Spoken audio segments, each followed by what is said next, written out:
Hello there, good morning. There's been a bit of news, so there's been quite a lot of news that I've not covered recently. But anyway, uh, Chaos is coming next week, which is really weird because it took them like 2 or 3 months from teasing Orcs and Goblins to actually getting them out. It then took them, I think, 4 or 5 months for them to do the same with dwarves. However, the dwarf release was coinciding with the new Age of Sigmar fourth edition, so maybe that got pushed back a bit by AOS fourth. Then, excuse me, it's a bit early, froggy throat. Um, and then Chaos is out, which actually, if you think back, actually, Old World was released in February. March, April, 2 months later, May, sorry, 3 months later, we had Orcs and Goblins. April, May sort of time. It was the end of February there, wasn't it? So it was really sort of start of March. So April, May, June, July. Maybe August was like the original release schedule in terms of like the roadmap. They've also done a roadmap which I've not actually looked at yet, so this will be interesting for all of us. There's a really decent article about uh, Chaos are not like my home faction, so I absolutely love the bad guys, the ultimate bad guys. Like, I'm so glad they've brought back these old warriors because I think like ranked up they look way more menacing than the new ones do. Although the new ones look pretty cool as well.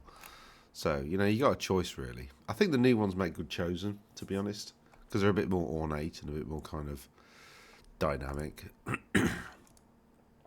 However, this is like a big block of you know steel and metal. It does look quite imposing on the battlefield, even with the newer bases. Um, so yeah, this is anyway. I've looked at it. This is all the models that are coming back. That one's twice. So I mean, this is what's sort of a pre-release this weekend, which is pretty interesting. Zombies for 40 for is that Heresy? Yeah, zombies for Heresy, which is pretty interesting. But then the journal, like literally, it was teased a couple of weeks ago, and now we've got it already, which is pretty cool. And the Warriors of Chaos Battalion. That's up. Got some cards and some dice. Some dice. The dice are okay. Uh, I always worry about these custom dice because quite often you can't really see the pips, the dots and the stuff on the battlefield because they're kind of camouflage, which is why the ones I had custom made, which I don't have any handy, are like this kind of fiery gold with a black pips because they're really visible and everybody needs to be able to see it. It's just a thing. I'm not sure whether I'll get either of these, although I'll probably buy both. Got some great weapons, including the great weapon of Poke Yourself in the Eye Club. Got the old Chosen coming back, which you see what I mean in terms of like ornateness. Like the new warriors just look a bit like this. They've got a bit more trim. That's about it, really. I really don't like these models, to be honest. I just think they're a bit derpy. They just look a bit kind of, yeah. It's not my taste.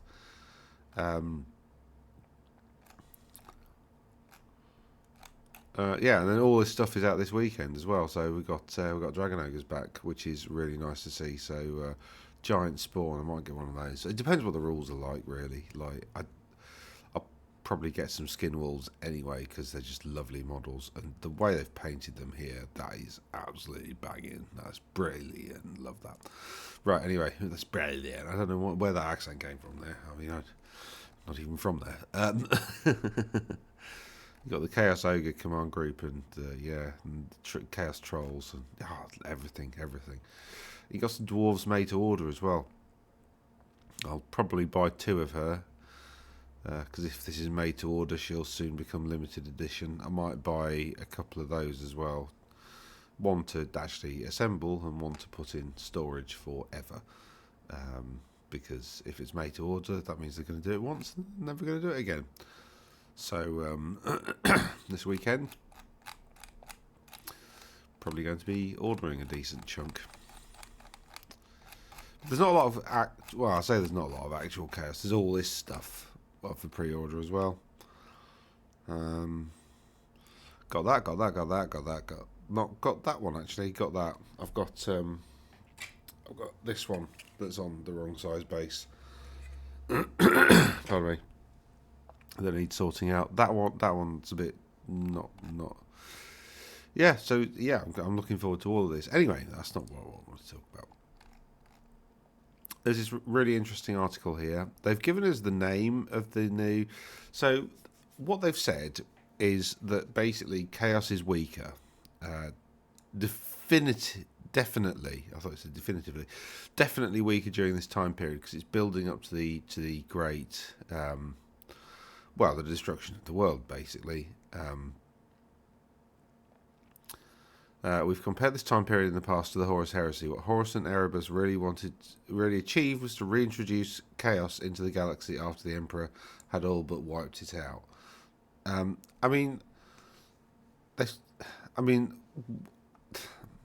I'd be really interested to know what that comparison actually looked like, because, as I've said, it's not the same thing.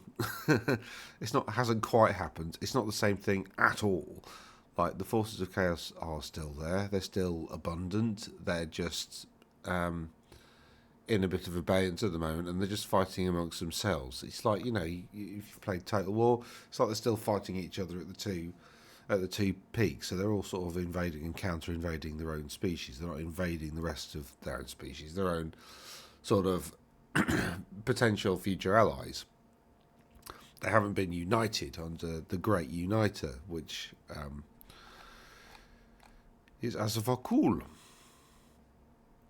the 12th Everchosen. The 11th Everchosen, basically Be'lakor possessed him at his point of ascension, hoping to become the Everchosen again, and they're not.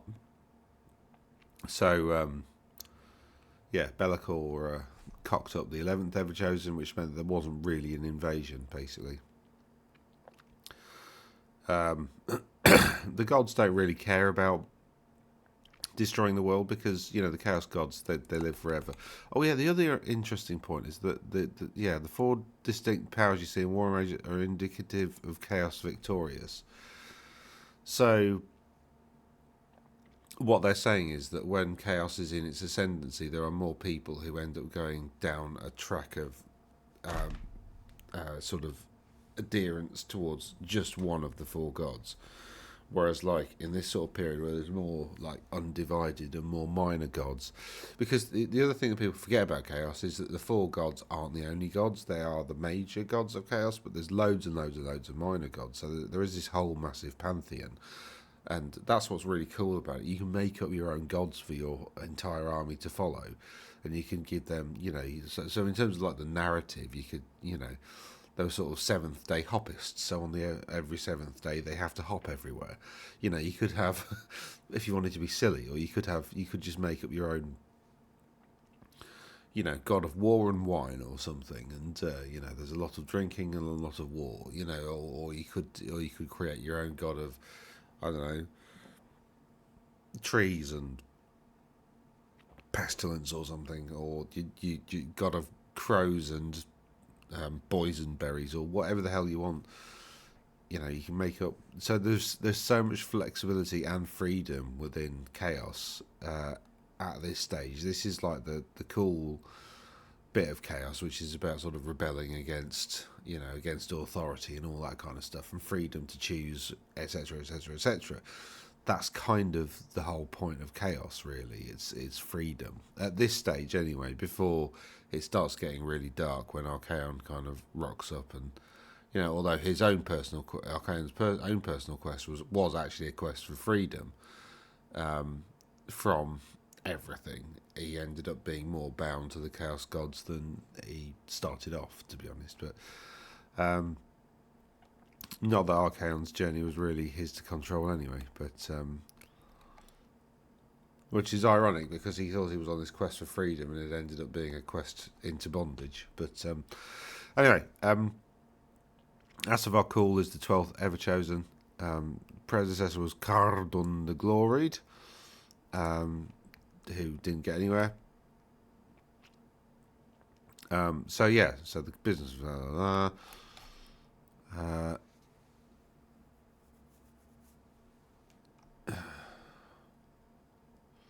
we don't know what Cardun would have done, and we don't know what most of the 10 before him did. Well, you are in control of the narrative. I mean, you could just write those stories, right? I wish they would, because I think they're so interesting. Like the fact that Archaon was the 13th ever chosen. They've obviously picked the number 13 because it's like 13's an unlucky number for some people. It's lucky for others, actually, but whatever.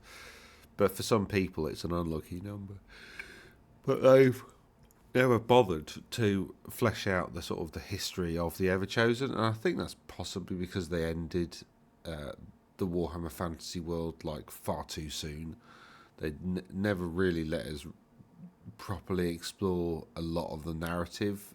And I think part of the problem was rules creep, in that they let the rules they let magic get too powerful at the end times, such that essentially a single spell could win you a game. So casting a spell was the thing that you needed to do in order to win the game. And to be honest, that kind of that didn't really work very well. But then factions like Khorne had a hard counter to that because they had millions of dice to dispel things with. So there was a bit of counterplay to that, but I mean, I wasn't around during 8th, so I don't really know. This is what has been explained to me, but it just got a bit sort of overpowered, and the stuff wasn't selling, and Games Workshop blamed that on a failing IP rather than blaming it on like a poorly written game that people just weren't engaging with, and that was far too complicated to pick up and learn. And I think they might have made the same mistake with the Old World, in that what they could have done with the Old World is release like a kind of a spearhead version just with the Old World, so a very pared back, stripped down rule set that allow people to just like learn to maneuver stuff around the battlefield, learn how the charge mechanics work and all that kind of stuff, without going into basically the special rules and all the keywords and all that kind of stuff. Just like a version that allows people to just have a bit of a go. It is a bit more like chess than Warhammer. But anyway, they didn't do that. Cool isn't really here, basically, is what they're saying. He's still gathering his forces and venturing around the ways, doing his thing and earning his blessings, says Danny. Before him, you'll get the rise of his lieutenants in different parts of the world. And before that, you get the rise of their lieutenants, which is where we start this arcane journal, with Friedel the Chainmaker, one of the two characters in the book. So Friedel the Chainmaker is Friedale. Normally, a double A is pronounced Aya, like that. So it's like Baal, which is a Carthaginian god of war and slaughter and stuff. Some people say Baal, because they've played what's the bloody game?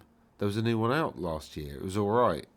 Diablo, where one of the gods there is Baal, Baal, which they got from again the Carthaginian god, which is actually kind of like a proto-Christian demon sort of thing, a bit like Lucifer or Beelzebub or something like that. But it's not Baal, it's Baal, because anyway, so a double A should be A, so it's a sort of A sort of sound. So everybody's going to pronounce it Friedal, aren't they? But it's Friedal, A bit like that. Anyway, the Chainmaker, one of the two characters, I don't know why, Frydale is featured in a narrative, and she's joined by returning character Galrach, the Great Drake. He's perhaps the first great dragon to fall to chaos, turned in a battle alongside. So basically, the narrative behind the Chaos Dragons is that they all were like normal high elf sort of dragons, but over time they've kind of fallen into chaos, and you know, like everything, they fall into chaos, and they now worship the chaos gods and da da da da. Galrach was the first. It's interesting that they've used the word perhaps, because in the narrative, I'm pretty certain he always was the first.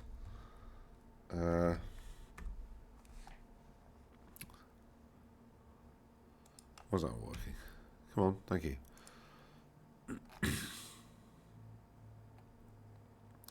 Yeah, so he's a dragon who is possessed by the will of the Lord of Change, Fate Claw, which obviously isn't Lord of Change's real name. Let's get rid of that bloody ad. Oh, bloody ads everywhere. It's the internet. This is why I really don't like marketing, because it's bloody everywhere and it's just annoying. I know it's what makes the internet go round in terms of money, but Jesus. Anyway,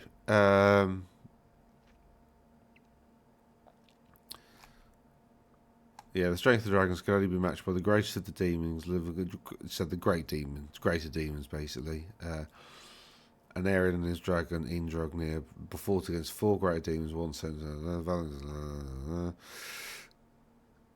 The valiant dragon prince Leirfin and his mount Galrauch, the gold drake, were leading the left flank of the elven host against a vast force of demons of Zinch. Galrauch's glimmering scales clearly marked with a sibling to the great Indrognir. Remember, that's an Aryan's dragon. And indeed, Galrauch's strength was second only to an Aryan's. Galrauch and Leirfin came upon the Lord of Change at the head of the demons. The creature wielded chaos magic with such mastery that soon his spells blasted through Leirfin's defences, slaying the noble elf. Mad with grief, Galrauch fell upon the demon. Blah blah blah blah. Yeah, so he bit off his head, but the Lord of Change was very clever, and then basically possessed him, and that was the first Chaos Dragon, more or less. So that's what I always understood as being. So perhaps is a bit of an odd thing to say, but anyway. Because so if you go back in ancient history, and this is before man has arisen, and therefore the forces of chaos were just demons, pretty much. A few fallen elves, but they were predominantly just demons, basically. So essentially, you had high elves with their dragons and demons and their greater demons, and really that was the conflict. Even really before the dwarves had sort of come to their own particular ascendancy. When the high elves, because also you got to remember that the world, you have Ulthuan in the middle, and then you have Nagaroth, but you got to remember that all of that between Ulthuan and Nagaroth was a big strip of land that the elves then occupied. It was only when the elves fell and Slanesh was created that that big patch of land was sunk beneath the waves. So originally the elves had a huge empire with loads and loads of dragons. Most of the dragons came from Ulthuan anyway, but there were nests so like the ancient Warhammer world was populated by dragons, elves, and greater demons, and a few lizardmen down in Lustria, and a load of dwarves sort of taking over what is now kind of where the empire and everybody else is situated. And there were a few greenskins rocking around in the Badlands, and and this is before humans, so it's before Khemri, before like humans created their empires. So this is even before Khemri was a thing. So maybe they'll introduce a narrative character that's older, but Galrauch is definitely the first, in my opinion. There are other Chaos champions you might recognise in this time period. Arbael, the Undefeated, is known to have been involved. He was involved in the Siege of Prague. In fact, he died at the Siege of Prague, if I remember rightly. and you've got Cool's Engra, Death Sword, Sven the Bloody Handed, and others. I think, yeah. So what they're saying is that eventually these characters are going to be coming up, I think, but for now not. So this kind of feeds into that kind of, when they were talking about the scope of the project has changed, that's kind of what they're talking about here, that, you know, they're already talking about what the Arcane Journal, what the next Warriors of Chaos Arcane Journal is going to look like. And maybe what the scope of the project has changed means is that we're going to get some new models for factions, which would be nice. The Dwarves had, I mean, obviously there is going to be one new model for whatever her name was. What was it?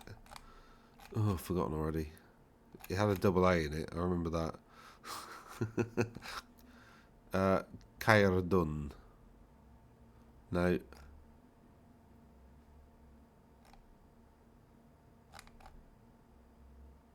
Caerdun. They keep getting the... Yeah, they did change the spelling, didn't they? Sorry, I just noticed that. They did have changed the spelling in the article. Probably Freedale. Friedile.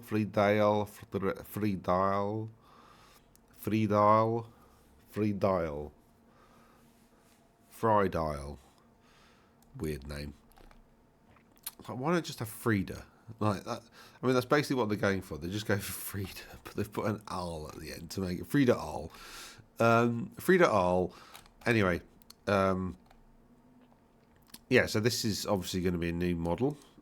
Maybe. I mean, I say obviously because the Bretonians obviously have what is his name is Baron something or other, the one with the big axe. But there's no model for that, so, which I find a bit baffling because there is a model for that, like in one of their sort of ancient ranges. There's a really nice Bretonian foot knight on foot, obviously, with a nice big axe, like a kind of frontier axe sort of model, and I think they even did that on made to order or something, or maybe even it's available, but they haven't sort of made that like the official model for that particular character, which I thought was a bit weird. But anyway, there are other champions, so we're gonna mention their names, but you're not gonna get models for them. And the other thing they're saying about, like, you know, we're all about Undivided is in a sense more chaotic. It harks back to the proto-chaos of old Warhammer before the individual gods started appearing. Now, I mean, that's not... The gods of chaos are what you call, like, kind of natural gods. So there's some gods that kind of ascend to godhood by artifice, like Nagash, for instance, who's essentially collected enough power that he's functionally a god. I mean, he technically didn't start off as a god. He started off as a mortal, but he's got so much power and so much reach, and he is functionally immortal. You know, you can't actually kill him forever anyway, such that he is basically a god now. The same thing happened to Sigmar, although how Sigmar actually became a god, the mechanics of that are unclear. As we know, the same happened before with is it Ulrich, which is the god of Middenheim and all the rest, the sort of the god that Sigmar worshipped. I think was it Ulfric? Ulrich? I can't remember now. But anyway, so there are gods that kind of become elevated in the world, and there are gods that make themselves, and then there are kind of like the natural gods, which are the chaos gods. So, you know, Khorne is just the embodiment of war.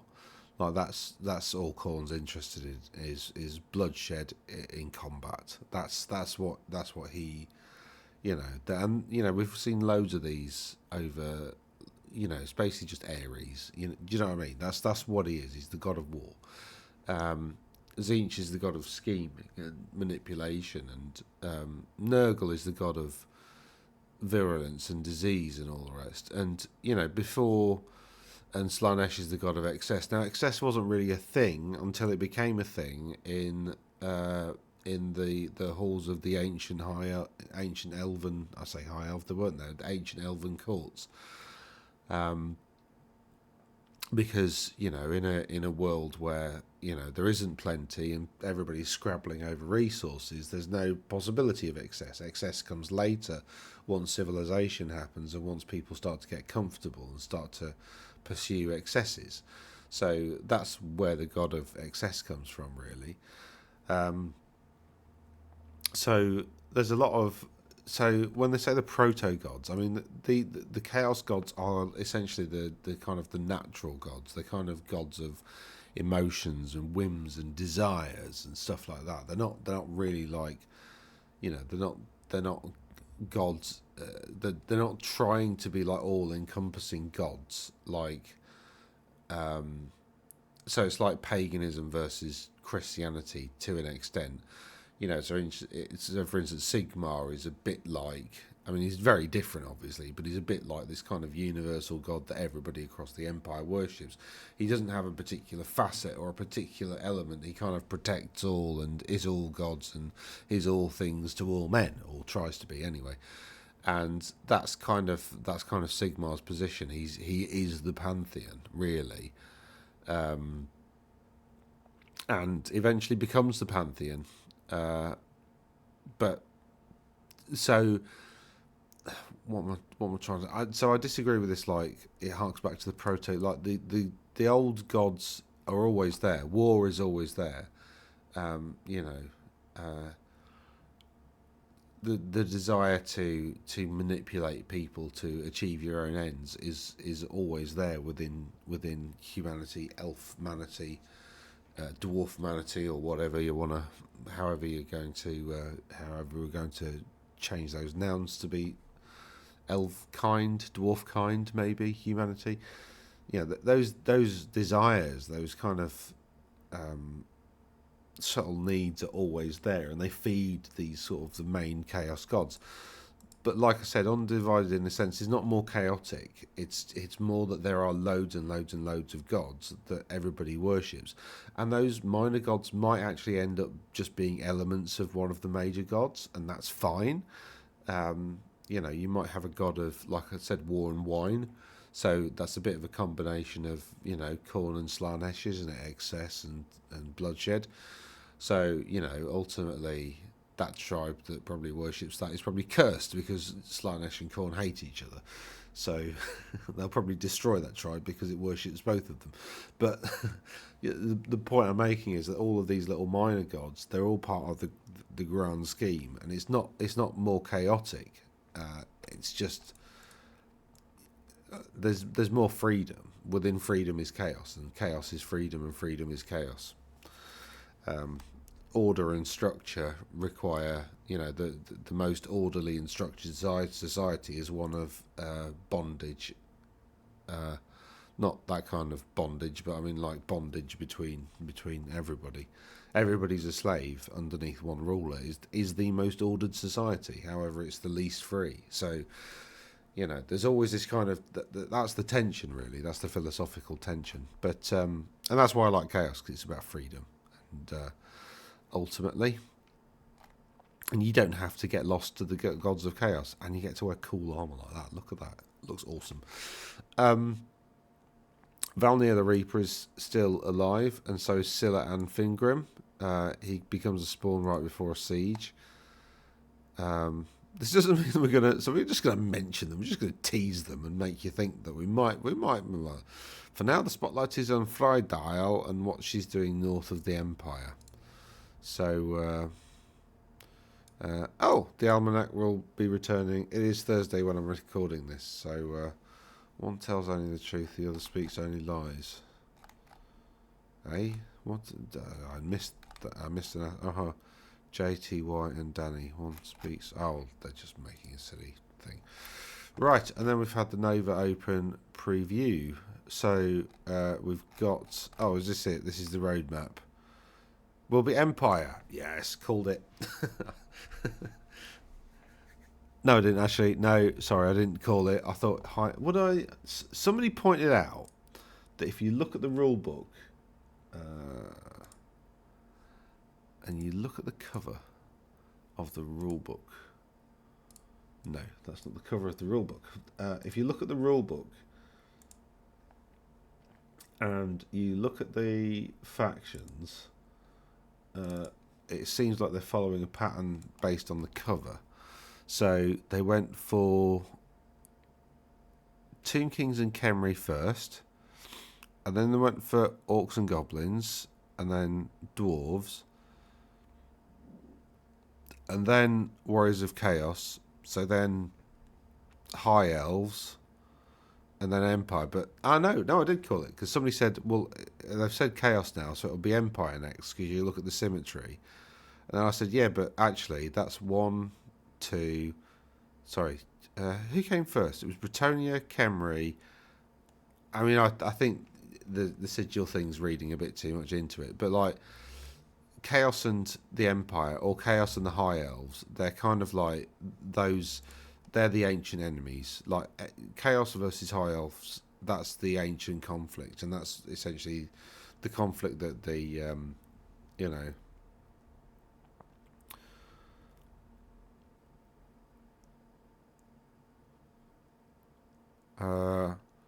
right, so this army box is hero plastic metal resin, right.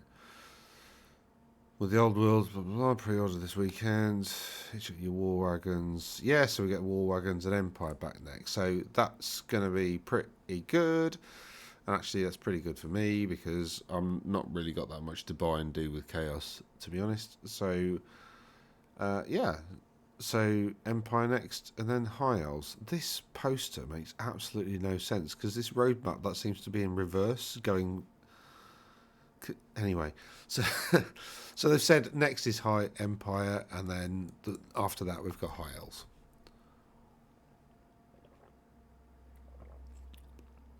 And that'll be really good for Empire players because Empire are doing pretty badly in terms of the meta at the moment. However, like I keep saying, I reckon that's just model availability. I don't think it's because the roster's particularly bad. I just think they just haven't got the models out. The stuff that works and the cool stuff is like cannons and demigriffs and a bit of Hellblasters and Steam Tank and that kind of stuff. You know, the core stuff is just basically big bricks to get in the way and a load of skirmishes to get in the way. So I think there are some very decent Empire gunline type lists out there. There's some very decent Empire mobile gunline lists out there, which are like full of wizards and outriders and stuff like that. So there is a lot of cool. There's not really a sort of super excessively brilliant combat heavy Empire list, to be honest.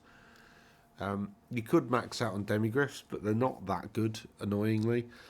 They're not good enough. They're not like Pegasus Knights. They're not enough to carry a game pretty much on their own.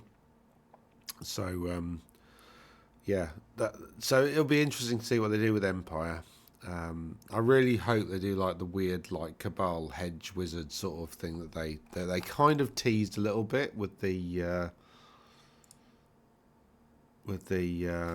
where's the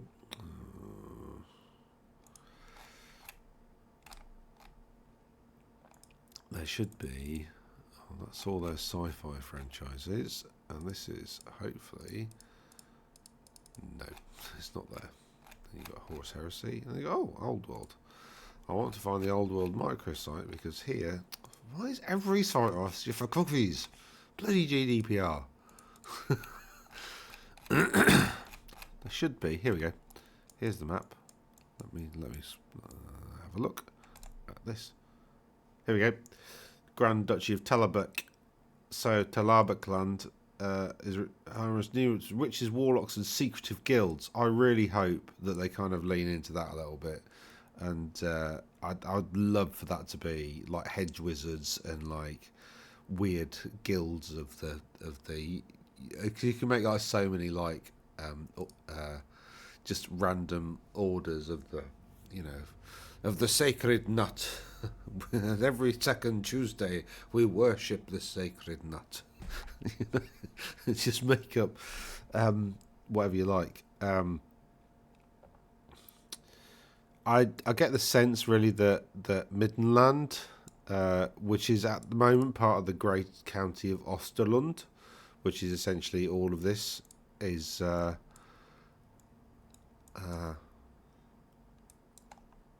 to be possibly a focus.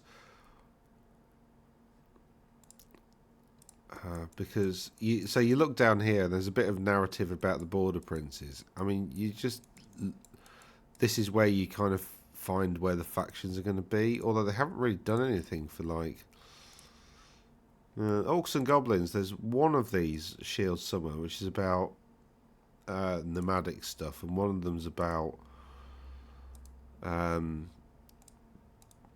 trolls. So they're within the map. They have kind of teased what the sub factions are going to be, because obviously they knew what the sub factions are going to be when they drew the map, presumably, or maybe the sub factions arose from somebody drawing the map. I mean, the creative process at Games Workshop is a bit kind of, it's not very structured, which is good because it's more creative that way. But there's lots of people coming up with ideas, and it's never really. Merworming their way back in with a host of. Oh, hold on! I just saw that merworming their way back in with a host of plus a nautical new character. Right, I'll show you. There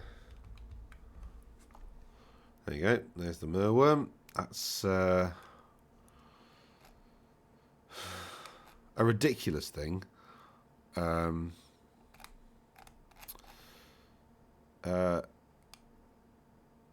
Yeah, it's a sort of sea dragony sort of thing that they're just a bit weird.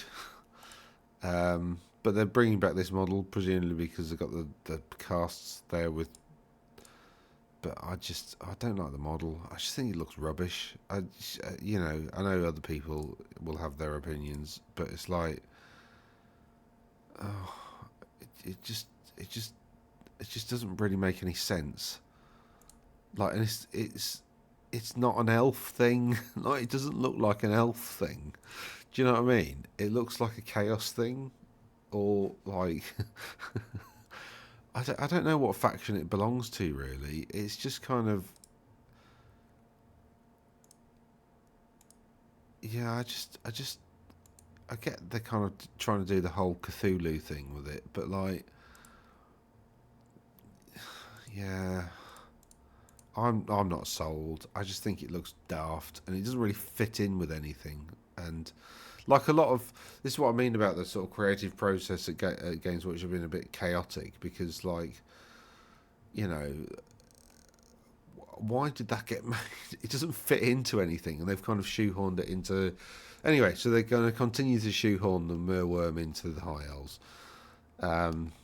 Do you know what, bugger it, I'm going to get one. I'm going to build an army around it. That's what my High Elf army is going to revolve around, this nautical nonsense.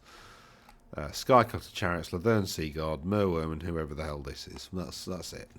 I'm just going to lean into the thing that I don't think makes any sense. Screw logic. Right, anyway. That's all the news for the moment. Although apparently they're going to delve deeper into the chaos lore a little bit. I wonder if doing that actually works. No.